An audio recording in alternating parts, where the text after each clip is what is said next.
We need to build more units and clear away some of the outdated laws and regulations that made it harder to build homes for working people in this country. That is a priority. We are going to cut red tape and work with the private sector to build 3 million new homes by the end of my first term. Because here's what we know.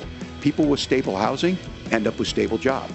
People with stable housing have their kids able to get to school. You and I both know that the biggest impediment to our economic growth is the lack of affordable housing for our growing workforce. The single highest priority for the Mills administration in dealing with this crisis is adding supply, because we know that the most painful consequence of an undersupply of housing is homelessness. By fixing your zoning, you can actually help subsidize housing without actually costing you any money. For us, housing issues are climate issues. We can't separate those two things. To rethink how we live, where we build, and what we prioritize going forward. 100 years ago, when zoning first came out, there were explicitly zones for different races. This is why we often refer to zoning as regulatory redlining.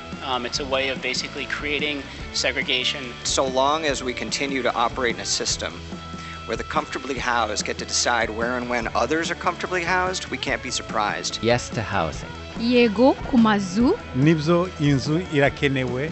Yes to housing.